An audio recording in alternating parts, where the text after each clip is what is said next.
Training camp is just around the corner, and the Seahawks will be looking for several returning veterans on defense to step up to help a unit that finished 25th in scoring defense a year ago. Which players do we think are primed for a breakout? We're going to be breaking it all down in our latest Tuesday edition of Locked On Seahawks.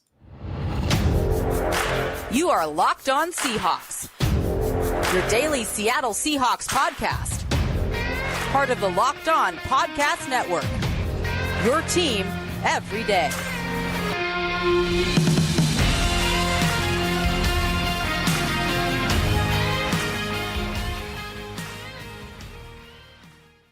Greetings, 12. This is Corbin Smith, host of the Locked On Seahawks podcast, your daily Seahawks podcast, part of the Locked On Podcast Network, your team every day. Glad to be joined for this Tuesday edition, almost a week away from training camp, by my co-host in crime, Rob Rang. A special thanks to all the 12s out there, whether you're listening north of the border in British Columbia or you're in the middle of the country in Wichita, Kansas. We greatly appreciate you making Locked On Seahawks your first listen 5 days a week. We are now 8 days away from training camp. It is drawing ever so close, the beginning of the 2023 season. We're going to be getting closer to the top of our 90-man countdown and continuing our all-underrated squad. Today, it's all about the beef, the big and heavies on the offensive line. We'll be looking at our tackles, guards, and centers. Should be a really fun episode, so let's get to it. Now, for your lead story here on our Tuesday edition of Locked On Seahawks.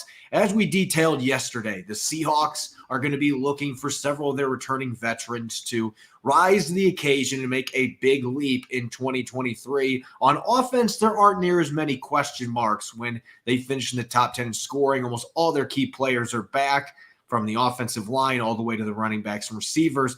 But Rob, on defense, it's a little different story. There's been a lot more turnover, whether it's bringing in veterans, drafting high-profile players, and there's some players that were on the roster a year ago that are going to have a prime opportunity with some of the veterans that left this offseason to play a lot more snaps. So I think this is going to be a much more intriguing conversation when we are looking at potential breakout players on the defensive side of the football for the Seahawks. In fact, I think you could make an argument for a player at all three levels of the defense going into training camp, and you could have a sound argument. Yeah, I 100% agree with you, Corbin. I mean, I really think that if you're looking for the breakout player on Seattle's defense, you're basically looking for a guy who's going to be able to do the exact same thing that Tariq Woolen did a year ago. And that's where I want to kind of start off the conversation here. It's just like in yesterday's show. Those of you who joined us, thank you very much, as Corbin said earlier. But we broke down the players on the offensive side, and we started off by just kind of having this disclaimer that we're not going to be talking about rookies. So, all those high draft picks that Seattle took are not going to be Devin Witherspoon. We're not going to be talking about, any of those other top players. And, you talked about the fact that you really think that you can make an argument for a player in the secondary at linebacker or defensive line that could be that breakout player. Because Seattle has had so much turnover at the linebacker position, obviously I could have talked about Bobby Wagner, but we know that what the future Hall of Famer Bobby Wagner is going to be offering. And I thought about Devin Bush for a while there, just because of course, Jordan Brooks is coming back for the injury. But again, Devin Bush is at least somewhat established in the NFL. And if he is truly going to have an unbelievable breakout season for the Seahawks, that would be a shocker. And I'm all in on that possibility. But I wanted to kind of stay young, stay fresh with some Seahawks players. And Corbin, there's a player that you and I talked about a year ago that we were both very excited about what we saw during the rookie mini camps. And he's only shown flashes because he was on Seattle's practice squad. But the linebacker Vi Jones is the player that I want to talk about here for a moment. Now, again, I do think that there is a very strong possibility that at the end of the year, when the Seattle is hopefully making their playoff run, then your starting linebackers are very likely to be Bobby Wagner and Jordan Brooks, or Bobby Wagner and Devin Bush. But if there is a linebacker that's going to kind of come out of the woodwork, rather than being, say, a Radigan or some of the other linebackers on Seattle's roster, Vi Jones to me is the dynamic athlete that you're looking to kind of build around. 6'2", 225-pounder, guy that started his college career at USC, transferred over to North Carolina State, was not invited to the combine, but when he had his pro day, he was absolutely spectacular in terms of just the pure athletic testing. And you go back on tape and you see explosive plays. He had 4 forced fumbles his final year. He had 3 block kicks his final year for North Carolina State. So to me, Corbin, that's where I think Davai Jones could be that kind of breakout guy, that wild card guy on defense. Do I think that he's going to put up the biggest numbers? No. But I do think that he's going to provide perhaps some explosive plays on defense and absolutely some explosive plays on special teams. That's going to help catapult Seattle's defense and special teams to a little bit better level in 2023. And if the Seahawks are playing a lot of nickel and dime packages, maybe an athlete like Vi Jones who can move around in coverage and can rush the passer, maybe a guy like that can find his way into the lineup for a handful of snaps every game. And this could also be about special teams, because if you're blocking kicks, that's defensive. I know it's a special teams thing, but that is all about defense. And this guy was one of the best in college football at it. So he was somebody that was kind of on my periphery a little bit with this, but I just thought it's going to be really difficult, even with Jordan Brooks being out potentially for the beginning of the season. It's going to be tough for him to get onto the field defensively to be able to get this award, but he could be a breakout player in camp and make the roster, which would be a big jump from a year ago on the practice squad. I'm going to stick with a guy that was a rookie a year ago that was drafted by the Seahawks. And we've looked at the edge rushing group, and I actually considered Darrell Taylor for this. Even though Darrell Taylor had 9.5 sacks last year, I still feel like he is still a long way from his potential. But I decided to stay at that position with a guy that maybe isn't going to have a huge jump statistically in terms of sacks, but I expect a lot more pressures in a more expanded role for Boye Mafe. And the reason he is going to have that expanded role, we've talked about it time and time again, the run defense. I don't think last year was a mirage. You saw a guy that played physical football. He used his hands really well. He stood up at the point of attack. He played sound with his gap responsibility. That was maybe the biggest surprise for me, because this is a guy that came into the NFL pretty raw. Even though he played a handful of snaps in each of his 4 years at Minnesota, he had never really been a full-time starter. So I did not expect to see a guy that was going to be really sound from that aspect. I thought that was going to be maybe the biggest area of concern from growing pains. But instead, he was arguably away from Uchenna Nwosu. You can maybe make an argument he was better than Nwosu at sticking to his gap responsibilities and doing a good job of limiting runs his way. When teams ran at Boye Mafe, it typically did not end well. He had some tackles at the line of scrimmage, a few tackles behind the line of scrimmage. So Seattle, with the struggles they had last year defending the run, if Boye Mafe is able to do what he did last year, he is going to be on the field a lot by default, because you've got to have somebody out there that can defend the run. And it might not translate to him getting 10, 12 sacks, but if they can get 5 or 6 from him, which I think is a very strong possibility, and you could get 25, 30 pressures out of him, which again, I think is a very strong possibility. He's got that kind of athletic ability.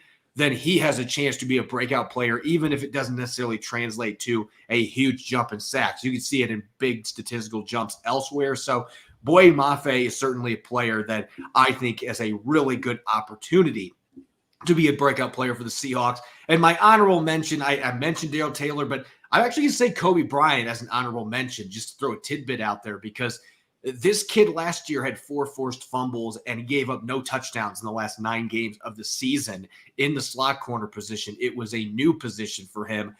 Rob, those are the kind of guys you like to look at closely. And Vi Jones had not played much as an off-ball linebacker coming to the Seahawks. So those guys that are transitioning to a new position, those are usually sneaky good picks for breakout players, because once they get more comfortable, you usually do see a really large leap. No, exactly. And that's one of the reasons why I went with Vi Jones. And it's funny that you mentioned Kobe Bryant as your honorable mention pick. That was my honorable mention pick as well. I strongly debated both Kobe Bryant as well as Trey Brown, because I do think that besides who I think are going to be Seattle's top 3 corners, Rick Woolen, Mike Jackson, and Devin Witherspoon, in whatever order. I expect Witherspoon to get that starting role, but I do think those are your top 3. I am fascinated by that battle between Trey Brown and Kobe Bryant. And the statistics that you just mentioned with Kobe Bryant, the 4 forced fumbles, not allowing a single touchdown in his final 9 games. Corbin, there's a lot of statistics that are floating around out there that when I watch the tape, I think those don't really reflect what I'm actually seeing.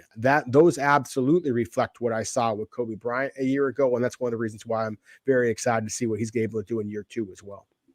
Coming up next year on our Tuesday edition of Locked On Seahawks, we are going to continue our all-underrated squad with the big and heavies, the buffet bashers, the offensive line. We'll be looking at tackles, guards, and centers. Should be a really fun segment coming up next year. We'll be right back. This episode is brought your way by FanDuel. Take your first swing at betting MLB on FanDuel and get 10 times your first bet amount in bonus bets up to $200. That's right. Just bet $20 and you'll land $200 in bonus bets, win or lose. That's $200 you can spend betting everything from the money line to the over-under to who you think is going to hit the first home run of the day. It's all on an app that's safe, secure, and super easy to use. Plus, when you win, you can get paid instantly. There's no better place to bet on MLB than FanDuel, America's #1 sports book. So sign up today and visit FanDuel.com/lockedon to get up to $200 in bonus bets. That's FanDuel.com/lockedon. FanDuel, official partner of Major League Baseball.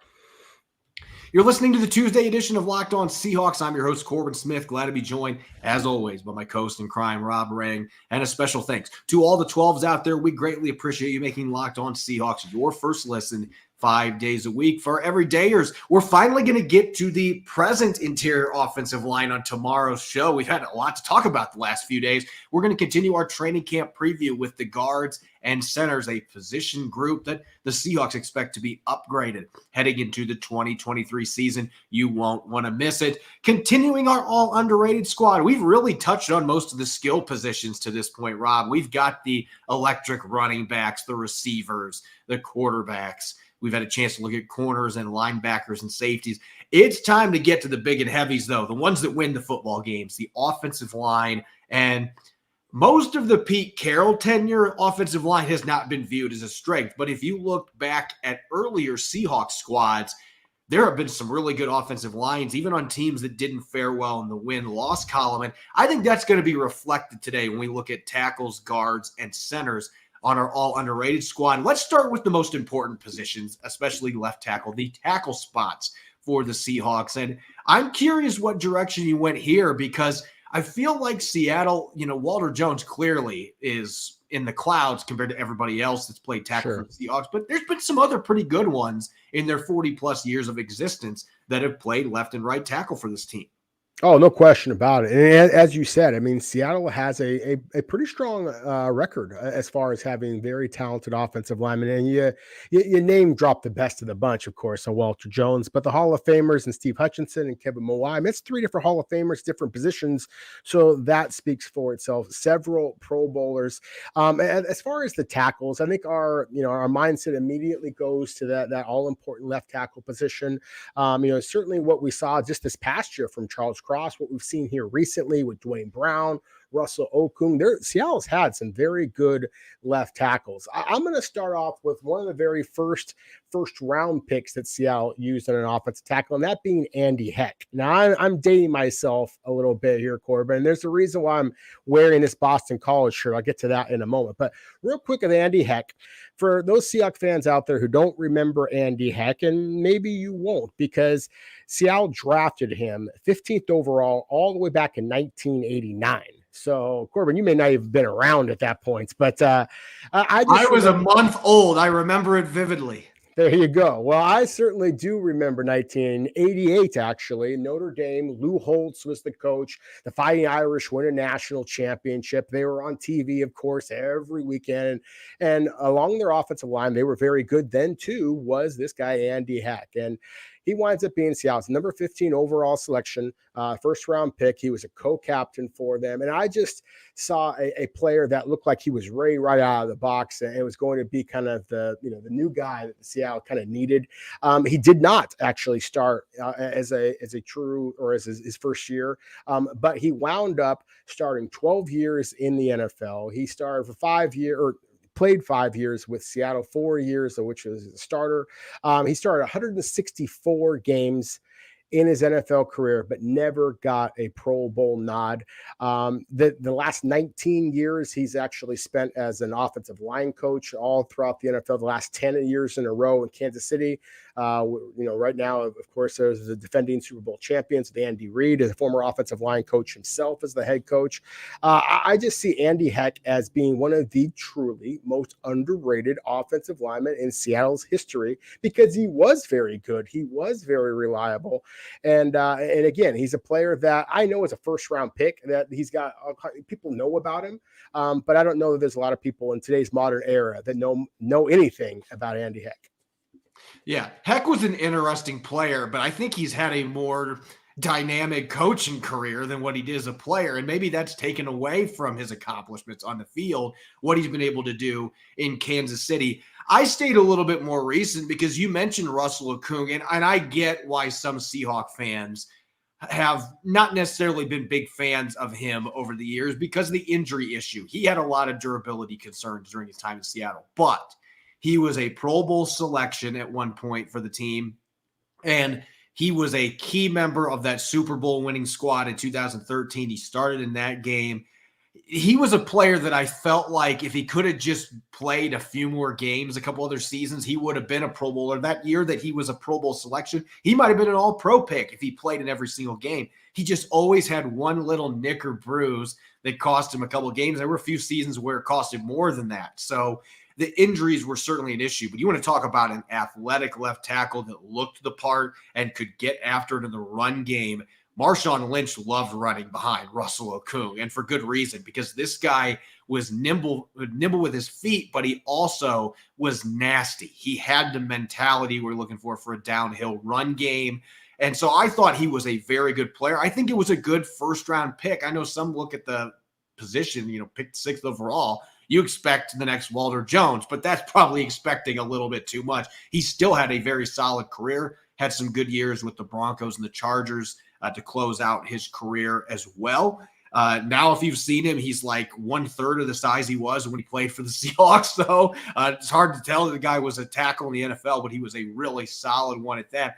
And I went a little bit earlier than that for my other tackle position. And this one might draw some controversy because I remember when the Seahawks made the Super Bowl in 2005 for the first time, Sean Locklear was viewed by a lot of people as the weak link of that offensive line. But I think that tells you more about the line that he played on than it does Sean Locklear. He would have been one of the better tackles in the league playing for any other team. But, oh, by the way, I've got Walter Jones in the prime of his career across the other side for me. I've got another Hall of Famer here, Steve Hutchinson. I've got Chris Gray, and I've also got Robbie Toback. I mean, you've got a loaded line, one of the best offensive lines I've ever seen. And Locklear was a good player in his own right. And what I always loved about him is he was another guy that had a chip on his shoulder, was nasty, and really got after it.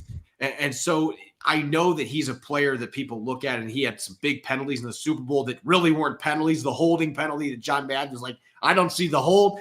There were some things working against him, but I thought he was a really solid starter for a number of years for the Seahawks. And I loved the physicality he played with. So having him and Russell Okung on the same line, I think they were both underrated talents at their position. Now, let's go inside now, Rob, to the guard spot real quick. And I'm going to have somebody in that spot that maybe he's going to catch some people off guard until they hear the stats. But I'm curious who ends up making the 2 guard spots for you on this team. Well, just real quickly, you mentioned kind of the chippiness as far as tackles. I mean, my right tackle was Bruno Giacomini, who might have been the chippiest player I've ever seen. And so just real quick, I mean, he is a guy. I mean, he's just a fun story. I mean, this is a guy who is of Brazilian descent. He didn't play much football in high school. Actually focusing more on basketball. Was a very good basketball player. Only had one FBS program offer him a scholarship. That was Louisville. He started off on defense, literally playing edge rusher and actually linebacker, if you can believe that. Switched to tight end. Finally, his senior year, they moved him to tackle. He doesn't even become a full-time starter his senior year. Green Bay selects him in the 5th round as developmental player. And this is what I love about the story about Bruno Giacomini. I apologize. I know we got to talk about guards, but This, to me, really reflects the Seahawks and how things started to change once Pete Carroll and John Schneider got in. As I mentioned before, Brennan Giacomini was drafted by the Green Bay Packers, and that was way back in, I think it was 2010 or so. Anyways, in that year, Green Bay won the Super Bowl. They were the best team in the league. John Schneider, of course, hailed from Green Bay. He knows that, and he does take away Giacomini from Green Bay's practice squad. Very similar to the way they stole DJ Reed from the 49ers a couple of years ago. Giacomini winds up, he had never started in the NFL, doesn't start his first year in Seattle, but winds up starting the next 3 years for the Seahawks. And you mentioned before, Sean Lockett, and I agree with you. That's the best Seattle's offensive line I ever saw, was the one that went to Seattle's first Super Bowl. Well, the one that they won, Giacomini was the starting right tackle. And so to me, his story, I think, is underrated in terms of Seahawks lore. And again, talk about chippy and talk about tough guy, nasty, all that. Giacomini certainly was that. As far as my guards, just real quick, I'll transition. My two guards could not be more different. The first one is one of my all-time favorite Seahawks. Seattle drafted Pete Kendall out of Boston College, and it feels like I've had this shirt since then. But he was also a first-round pick, but he was about as nasty and tough and physical as a player as I've ever seen in all of the NFL. I believe he wound up playing for 14 seasons in the NFL.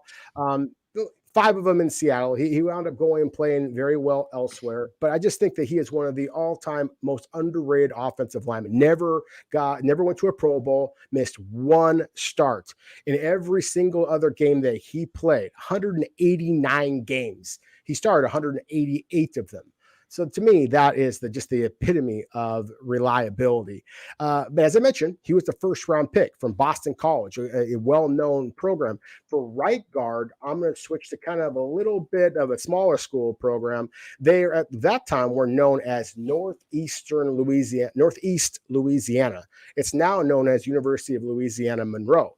And when the Seahawks selected Jeff Blackshear out of Northeast Louisiana, all those years ago, it was in the 8th round, which, of course, they don't have the 8th round anymore. So I just think that is kind of a cool story. Going to be talking about a true sleeper kind of candidate. He comes to Seattle and becomes one of the most physically dominant, big, tough right guard run blockers, really in the league. Certainly was that, at least when I was kind of growing up and watching the Seattle at that time, there was a lot of talk that he was the biggest, most physical and strongest player on the Seahawks roster.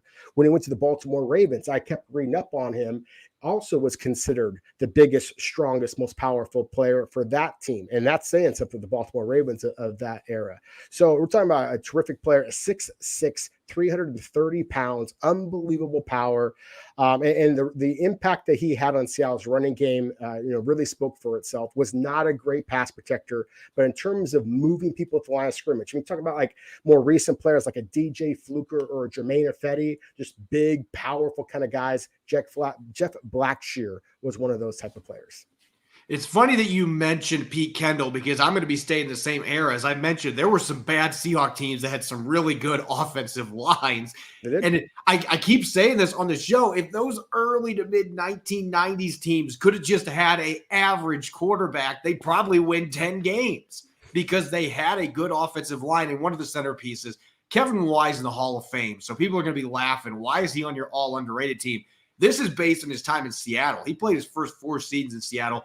No Pro Bowls, no All-Pro selections, but you can't tell me he was not one of the best centers in the league the last couple of years that he was in Seattle. And oh, by the way, as a rookie at guard, he was one of the best guards in the NFL, but he played on a really bad team that didn't win a lot of games. And you're playing in the Pacific Northwest as well. He was off of the national radar, but Kevin Y, you could already see early in his career that this guy was going to be a very special player. And he showed he could have been a Hall of Famer at guard if he stayed there. He had that kind of ability, but obviously ended up having a fantastic career with the Jets and the Titans, playing the center position.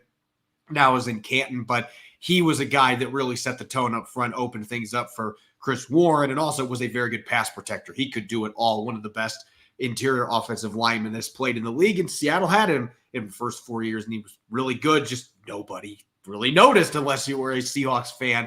As for my other guard, Edwin Bailey, it's the other end of the spectrum. Edwin Bailey started 120 games for the Seahawks in his career. No Pro Bowls, no All-Pro selections, and such a weird path. he was a starter as a rookie, and we're talking a late round pick. He was a starter as a rookie and then ended up being on the bench for 2 years and then returned to the starting lineup. Normally, guys, when that happens, they're either off the team or they're out of the league. But he ended up returning to the starting lineup for a long time for the Seahawks. Another guy that could get after in the run game, a above average athlete, really solid pass protector that played in a lot of playoff games, started a lot of playoff games for the Seahawks. So a little bit different dynamic there, a guy that didn't get any attention in terms of national narrative. And then Kevin Y eventually did, just not in Seattle, unfortunately. But he's on the all-underrated team for me. Real quick, at the center position, I'm going really recent here. The last time the Seahawks had an established center for multiple seasons, and that was Justin Britt. And he was not a star. He wasn't a Pro Bowler, not even a top 10 center, maybe 1 year in his career that you could have maybe made the argument there. But he was always in that upper half to me. He was in that 10 to 15 range. He was physical, nasty at the point of attack, and he protected pretty well. Russell Wilson, I think, would tell you, hey, I had a lot of different centers during my time in Seattle, but Justin Britt was that one constant that did protect him.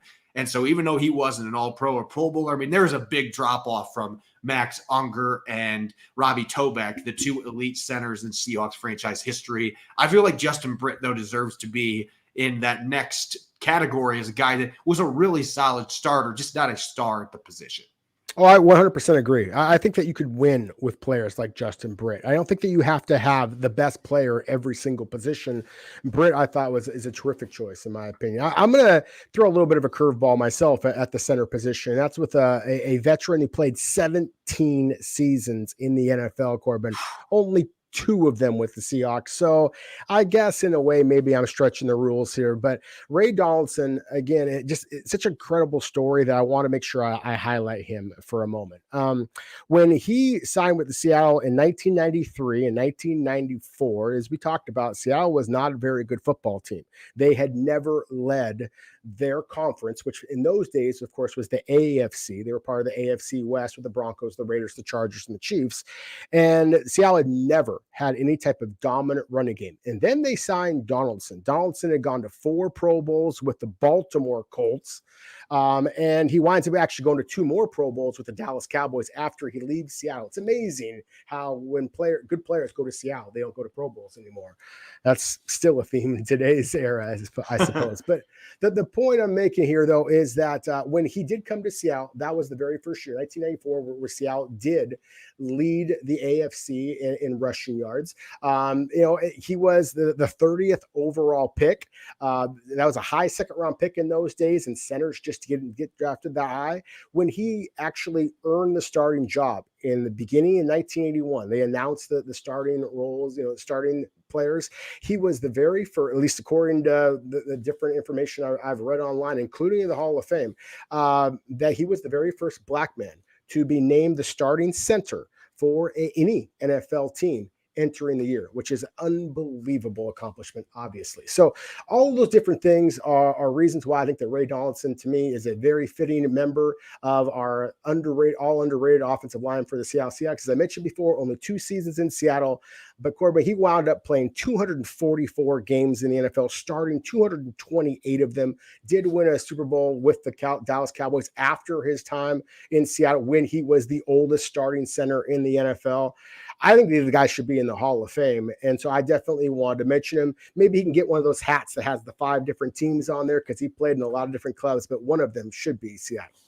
Yeah, Donaldson's a fun fit here, and he was really solid. Again, the offensive line was not the issue that held the Seahawks back in the mid-90s from winning many games in the AFC West. We're going to shift gears now back to our 90-man countdown. We've got numbers 6 through number 4. And Rob, these are some established players. We're now getting into the big name stars. I mean, we just talked about Bobby Wagner yesterday, and we're going to be talking about another key player in that defense. There's a lot of defensive players here clustered in the top 10. And Quandre Diggs got off to kind of a slow start last year for the Seahawks. He was coming off that fractured fibula, the dislocated ankle. He had surgery, and he only was able to cut a month before training camp. So this guy had a very shortened offseason.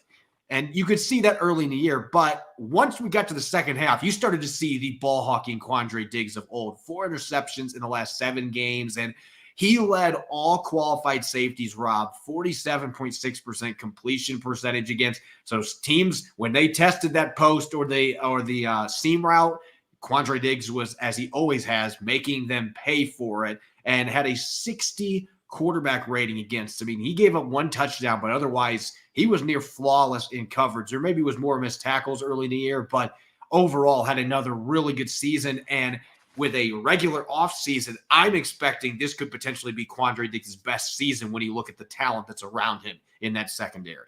I certainly think there's a possibility of that, and that's remarkable considering how good that he has been. And I've got to hold my hand up here because, Corbin, I was ready to bash Quandre Diggs. As you talked about, I mean, he did miss some tackles early in the season. He did have some dropped interceptions early in the season, and he turned the season around. And, obviously with the critical interception against the Rams that propelled the Seahawks into the playoffs, I mean, he was kind of the exclamation point at the end of the year that Geno Smith was to start the year.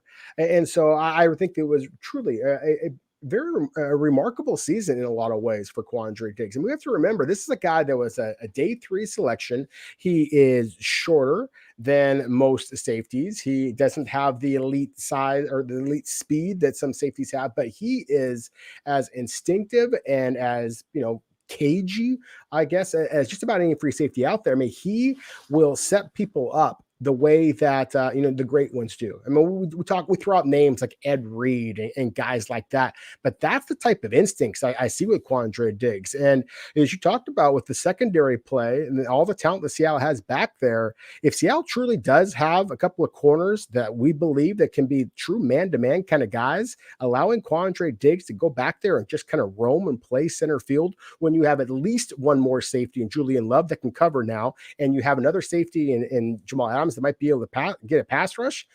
We talk so much about the Legion of Boom, but this is a secondary that's pretty darn exciting as well, and Quandre Diggs is the leader of it.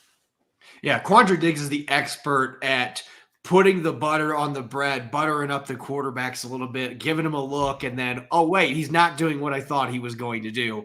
Very Ed Reed-esque in that. Again, we're not saying, I mean, there's one Ed Reed, but of course, Quandre Diggs has those kind of instincts and ball skills, the ability to trick quarterbacks. He's as good as any safety in the NFL today at doing that. On the other side of the ball, this is going to be a very Big 12-centric episode, another former Big 12 alumni coming from Kansas State. Tyler Lockett's greatness, I don't want to say it's become boring because for me, that's not the case, but he's so consistent year in, year out. You can just expect 1,000 receiving yards. 80-plus receptions, very few drops, though we did have 2 last year. We're going to hold that against you, Tyler. You got to be better this year. But he has been so darn consistent year after year after year after year that it's become methodical. And for some, they might say, yeah, it's become boring. There are times you're like, I don't feel like he's putting up big stats. And you're like, oh, he's on pace for 1,000 yards. And that's just the way that Tyler Lockett is. He is a beacon of consistency. He's a beacon of toughness. He's a beacon of durability. The guy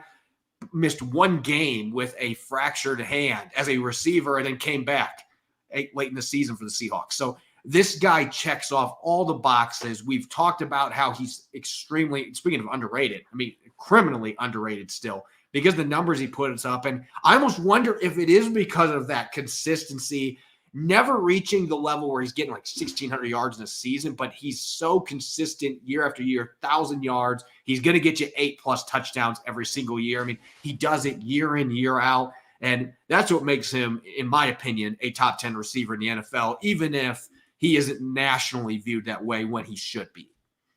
No, I agree with you. I mean, he absolutely should be. I mean, 5 straight years of at least 8 touchdown receptions. I don't know if there's a single receiver in the NFL who has that other than Tyler Lockett. And, his production. I mean, we were talking about this before the show started.